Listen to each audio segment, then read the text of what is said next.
fermentables. Ok. Son siglas en inglés, son carbohidratos básicamente, Ok. oligosacáridos, disacáridos, monosacáridos. Son azúcares que tienden a causar mucha flatulencia. Porque pues, son ese tipo de alimentos que al causar mucha flatulencia distienden y pueden causar más dolor en los pacientes. De hecho, Ok. los pacientes con síndrome de intestino irritable y algunas otras enfermedades productoras de gases, tendemos a darles esos tratamientos, a quitarles esos Aquí alimentos. tal eso lo.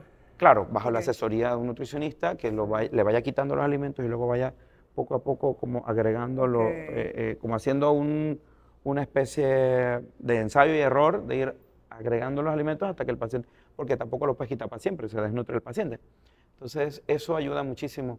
De hecho, hay algunas aplicaciones y todo, Ok, sí, es que te ayudan, interesante. a... Oye, este episodio de podcast se llama La barriga que no se va y es inflamación o gordura y por eso me inició con todo este tema de los FODMAPs, los FODMAPs. FODMAPs, ajá, Ok, bueno, aquí estamos FODMAPs. aprendiendo hoy porque Sí. yo creo que hoy en día, doctor, eh, no es asunto de satanizar, pero hay una realidad. Los alimentos cada vez son más procesados, Exacto. tienen mayor cantidad de azúcares e inclusive hay por ahí unos proyectos que se están presentando en el país tratando de colocarle etiquetados a los alimentos que son altos en azúcares, altos en grasas que son perjudiciales para la salud, precisamente para que la persona que lo consume esté consciente de lo que está comiendo. Exacto. Eso es lo que se quiere hacer en el país. Eh, pero dejando eso tema a un lado que nos preocupa a todos, en verdad, ¿qué es lo que debemos poner real atención para evitar este tipo de inflamaciones? Porque esa inflamación yo la he vivido y es Exacto. fatal. Exacto. O sea, es un desagrado por completo que no sabes cómo quitarte la inflamación. No, mira, el síndrome de intestino irritable forma parte de un grupo de enfermedades que es muy amplio, Ok, donde pues desarrollas, como dije en el episodio anterior, los criterios de síndrome de intestino irritable son unos, pero hay otros tipos, llamamos síndromes funcionales. Puedes tener un estreñimiento funcional, puedes tener una diarrea funcional o puedes tener distensión funcional claro. también. Y muchas veces está relacionado con, con casi que lo mismo, cambios, por ejemplo, en la microbiota Ok, intestinal, alteraciones psicológicas o neurológicas, ansiedad, depresión y otro tipo de patologías. Y mucho tiene que ver con la alimentación. Por eso te estaba hablando del tema de los FODMAPs, porque básicamente cuando detectamos que un paciente empieza a tener estas manifestaciones, una de las primeras cosas que hacemos, de los pilares del tratamiento, es eliminar los FODMAPs. Son unas siglas en inglés, como te comentaba, claro. que son aquellos alimentos que son más fermentables. Llámese, por ponerte algunos ejemplos, los Ok. lácteos, Ay, voy a las hacer un stop. menestras. Voy a Ok. hacer un stop. Ok. ¿Podemos comer leche entera, tomar leche entera a los adultos? Pues realmente la leche entera, como te dije, también yo no satanizo ningún alimento. La leche Pero hay realmente realidades.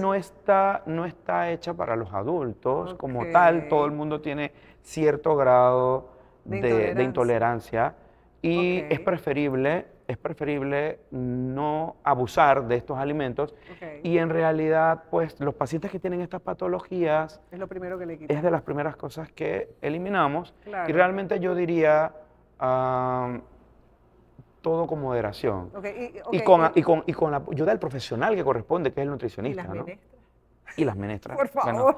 a No veces, nos diga imagínate, eso, es que nos va a quitar la imagínate, o sea, menestra. a veces yo ni siquiera he empezado a interrogar al paciente sobre sus antecedentes y todas las cosas para llegar a un diagnóstico y solamente con decirme las cosas que le caen mal, ya uno va haciendo una idea en la Ok. cabeza del probable diagnóstico, porque empiezan con justo todo este tipo de alimentos. Claro, hay más de una, dos, tres enfermedades, muchísimas enfermedades que causan también la distensión. Y el tema de la gordura y la distensión es que tú puedes estar completamente flaco, Pues pero en estás lo que va inflamado. pasando el día, Claro. llega la noche y vas comiendo y empieza esa distensión a molestar y no tiene nada que ver con tu índice de grasa corporal, simplemente es acumulación, probablemente en parte de gases, muchas veces heces, y puede llegar a ser muy incómodo. ¿Cómo cuántos muy kilos tú puedes incómodo. tener o acumular en los intestinos de cosas que no son Imagínate, saludables? imagínate cuántos metros de intestino uno tiene, Pero ¿cómo pero cuánto? ¿Qué es lo máximo que se ha registrado? pudieras, ¿5 wow, kilos? bueno, pudieras acumular muchísimo, muchísimo más. ¿En serio? Pero Wow. en realidad podemos hablar de gases, Ok. podemos hablar de SIBO, por ejemplo, que es otra de las enfermedades que tiene que ver con sobrecrecimiento bacteriano. Y bueno, una gran cantidad de enfermedades que están relacionadas con esto y que no necesariamente vamos a tener las intolerancias a ciertos alimentos. O sea, hay una gran cantidad de Sí, cosas que al te pueden gluten causar inclusive y demás. intolerancia al gluten. Y tú puedes ir, muchas veces es un proceso diagnóstico, Sí. muchas veces un proceso diagnóstico, no es la primera cita probablemente. Puede ser hasta alérgico, ¿no? Puede haber cierta predisposición. Claro. Probablemente en la primera cita el paciente llega a que tú le empieces como a un tratamiento, a darle algunos. Quizás nuestro primer tratamiento sea sintomático, la primera cita, Ok, claro. porque todavía no has hecho exámenes, te falta alguna información. A veces a la primera tú ya sabes lo que tiene el paciente, Claro. pero pues generalmente darle algo que lo alivie o que mejore su condición en ese momento, pues el paciente está súper agradecido. Pero, doctor, usted sabe que le voy a preguntar esto porque la audiencia muchas veces se preocupa porque piensa que cuando va al gastroenterólogo, lo primero que le mandan es una endoscopía o una colonoscopía. Pues no, realmente tiene sus ¿Les da indicaciones. miedo? Es que Tiene les sus da indicaciones y no hay que miedo, tenerle claro. miedo, ¿no? A la endoscopía y a la colonoscopía, pero tiene sus indicaciones. Claro. Realmente no todos los pacientes que vienen a consulta ameritan un estudio. Claro, muchas veces un paciente que ha venido de muchos médicos, que ha sido estudiado, que le han hecho de todo y que él mismo te pide, doctor, yo quiero una endoscopía, doctor, yo quiero una colonoscopía.